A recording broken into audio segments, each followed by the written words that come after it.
Bismillahirrahmanirrahim. Assalamualaikum warahmatullahi wabarakatuh. Sebelumnya, perkenalkan nama saya Nur Kalbi dari kelas Gizi D.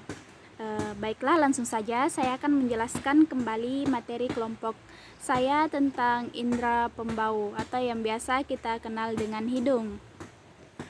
Indera pembau itu sendiri terletak di dalam rongga hidung yang berisikan lendir dan rambut-rambut halus, yang dimana rambut-rambut halus tersebut terhubung langsung dengan neuron olfaktorius. Nah, neuron olfaktorius tersebut nantinya akan menerima rangsangan-rangsangan dari luar yang berupa bebauan atau zat-zat yang menguap di udara. Nah, selanjutnya akan diteruskan kepada lubus depan atau yang biasa kita kenal dengan frontal. Nah, rangsangan tersebut akan diolah pada otak untuk menentukan jenis bebauan apa yang kita hirup tersebut. Kita baru bisa menghirup apabila zat-zat tersebut berupa partikel-partikel kecil yang mengambang di udara atau zat-zat yang berupa gas atau yang biasa kita sebut biasa dikenal dengan odor. Nah, menurut penelitian tersendiri, manusia itu bisa membedakan lebih dari 10.000 odor. Wah, banyak sekali. Nah, selanjutnya kita masuk ke proses penciuman atau pembauan. Yang pertama itu dari rangsangan atau berupa zat-zat yang menguap, selanjutnya masuk ke dalam rongga hidung. Nah, di mana nanti di dalam rongga hidung tersebut tercampurlah dengan lendir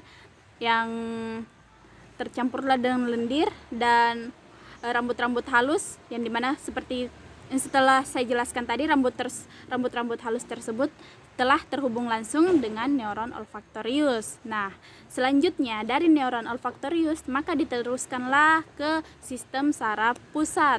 Nah, dari sistem saraf pusat atau yang terletak pada otak tersebut kemudian akan diolah untuk menentukan jenis bebauan yang telah kita hirup tersebut. Nah, selain itu sistem indera pembau kita juga itu berperan penting dalam menentukan mood makan kita atau mood makan seseorang. Kenapa? Dikarenakan ketika kita ingin mengkonsumsi suatu makanan atau minuman, secara otomatis kita itu akan menciumnya terlebih dahulu atau menghirup baunya terlebih dahulu. Kenapa? Sebelum masuk di mulut, otomatis baunya itu naik ke hidung terlebih dahulu. Maka dari itu, ketika kita mencium baunya seperti sudah tidak layak dikonsumsi, maka otomatis kita akan menolaknya. Selain itu, indera pembau juga itu bisa mengidentifikasi bebauan yang berbahaya bagi tubuh seperti zat-zat beracun atau rokok atau asap rokok. Kita masuk ke gangguan penyakit pada indera pembau. Wah, apa saja? Yang pertama ada hiposmia.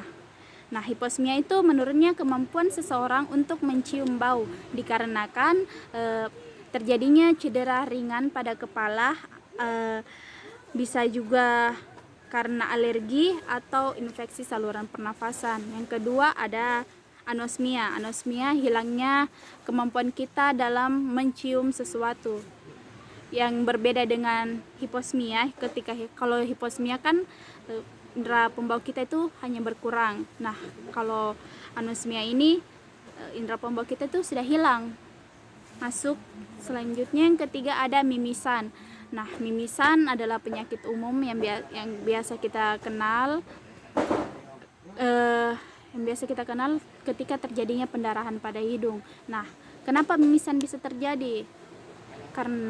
Dikarenakan ketika kita menghirup udara yang terlalu kering atau terlalu panas, itu bisa menyebabkan pembuluh darah pada hidung kita itu pecah. Seperti yang diketahui, pembuluh darah pada hidung itu banyak, tetapi lapisannya tipis-tipis, sehingga ketika kita mencium udara yang terlalu panas atau terlalu kering, maka bisa menyebabkan pecahnya pembuluh darah pada hidung. Maka akan terjadi pendarahan atau yang biasa kita sebut dengan mimisan.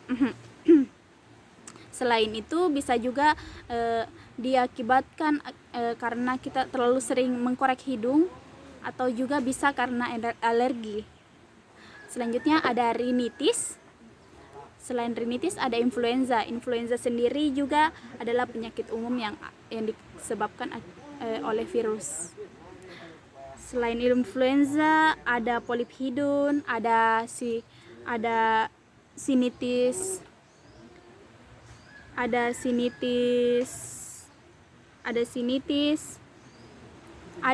sinusitis, dan yang terakhir ada ISPA atau infeksi saluran pernafasan bagian atas yang disebabkan oleh alergi atau virus.